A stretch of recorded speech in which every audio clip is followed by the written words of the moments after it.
നിന്ന് ചെരുപ്പ് ധരിക്കുമ്പോൾ ഒരുപാട് അപകടങ്ങളുണ്ട് എന്നാണ്. ഇരുന്നിട്ട് ചെരുപ്പ് ധരിക്കുന്നവരും നിന്ന് ചെരുപ്പ് ധരിക്കും. നമ്മുടെ സാധാ സ്ലിപ്പറുകൾ ഇതിൽ പെടാതെ പോകുന്നു എന്നാണ്. അത് തന്നെയും ഒരാൾ ഇരിക്കുകയാണെങ്കിൽ നല്ല തന്നെ.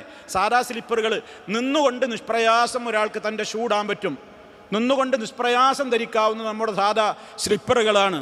അതൊന്നും ഇപ്പോൾ നമ്മൾ ഇരുന്നോളുന്നില്ല. നേരെ മറിച്ച് ഒരാൾക്കിങ്ങനെ വള്ളി കെട്ടാനുണ്ട്, ഷൂന് വള്ളി കെട്ടാനുണ്ട്. അതേപോലെ തന്നെ അവിടെ ഇത് കയ്യൊക്കെ ഇട്ടിട്ട് വേണം അവനക്ക് അതിൽ കാലിൻ്റെ മടമ്പയിൽ കയറ്റണമെങ്കിൽ. അങ്ങനെയൊക്കെ ആകുമ്പോൾ നമ്മൾ എന്ത് ചെയ്യേണ്ടി വരികയാണ്? ഒരു കാലും ഇട്ടിട്ട് മറ്റേ കാല് പൊക്കിയിട്ടാണ് ചെയ്യുക. വീഴാൻ സാധ്യത, ഇടുപ്പല്ലിന് കേടുപറ്റാൻ സാധ്യത, തലയുറ്റൽ വരാൻ സാധ്യത, ബാലൻസ് നഷ്ടപ്പെടാൻ സാധ്യത, എന്തെല്ലാം പ്രശ്നങ്ങൾ. ഒരു സ്ത്രീ ആണെങ്കിൽ അവൾ ഒരു കാല് ഉയർത്തിപ്പിടിച്ച് മറ്റേ കാലിടുമ്പോൾ അവൾ ഔറത്ത് വെളിവാകാൻ സാധ്യത.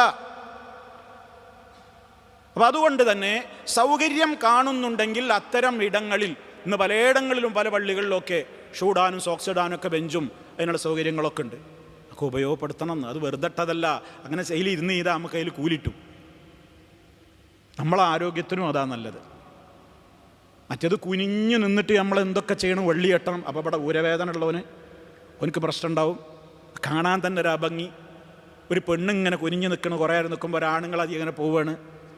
എന്ത് വസ്ത്രം ധരിച്ചൊരു പെണ്ണാണെങ്കിലും ആ പെണ്ണ് കുനിഞ്ഞ് നിൽക്കുമ്പോൾ അവൾക്കൊരു ശരീരത്തിൽ നിന്ന് അവൾ അറിയാതെ തന്നെ വെളിവാകുന്ന ഒരു ശാരീരികമായ ഒരു ഷേപ്പില്ലേ? എന്തൊക്കെ കാര്യങ്ങൾ ഇസ്ലാം ശ്രദ്ധിക്കുന്നു എന്നുള്ളത് നമ്മൾ നോക്കണ്ടേ? അപ്പോൾ അതാ പറയുന്നത്, സൗകര്യമുള്ള ഇടത്ത് ഷൂവും സോക്സൊക്കെ ഇടുമ്പോൾ എന്ത് ചെയ്തോളിൻ? ഇരുന്നോളിൻ. ഒരിടത്തേനും സൗകര്യമല്ല, പിന്നെയുള്ള മാതിരി ചെയ്യുക. നമുക്ക് അത്രയല്ലേ പറ്റുള്ളൂ.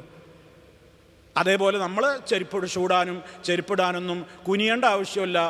പിന്നെ കാലിൻ്റെ തള്ളവരലയിൽ ഇട്ടിട്ട് ഇങ്ങനെ ആകെ ഇടങ്ങാറാക്കേണ്ട കാര്യമില്ല. നിന്നുകൊണ്ട് തന്നെ നമുക്ക് ധരിക്കാൻ പറ്റും. ഇവിടെ നിന്നിട്ട് ചെയ്തോളി, അതൊന്നും പ്രശ്നമല്ല.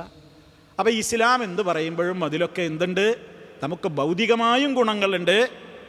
ആ ഒരു കൽപ്പന അള്ളാഹുവിൻ്റെ റസൂലിൻ്റെതാണ്, എൻ്റെ മുത്ത് മുസ്തഫ പഠിപ്പിച്ച ചര്യയാണ് എന്ന ബോധമുണ്ടാകുമ്പോൾ അത് നമ്മുടെ ഹസനാത്തിൻ്റെ പട്ടികകളിൽ മലായിക്കത്തുകൾ രേഖപ്പെടുത്തി വെക്കുകയും ചെയ്യും.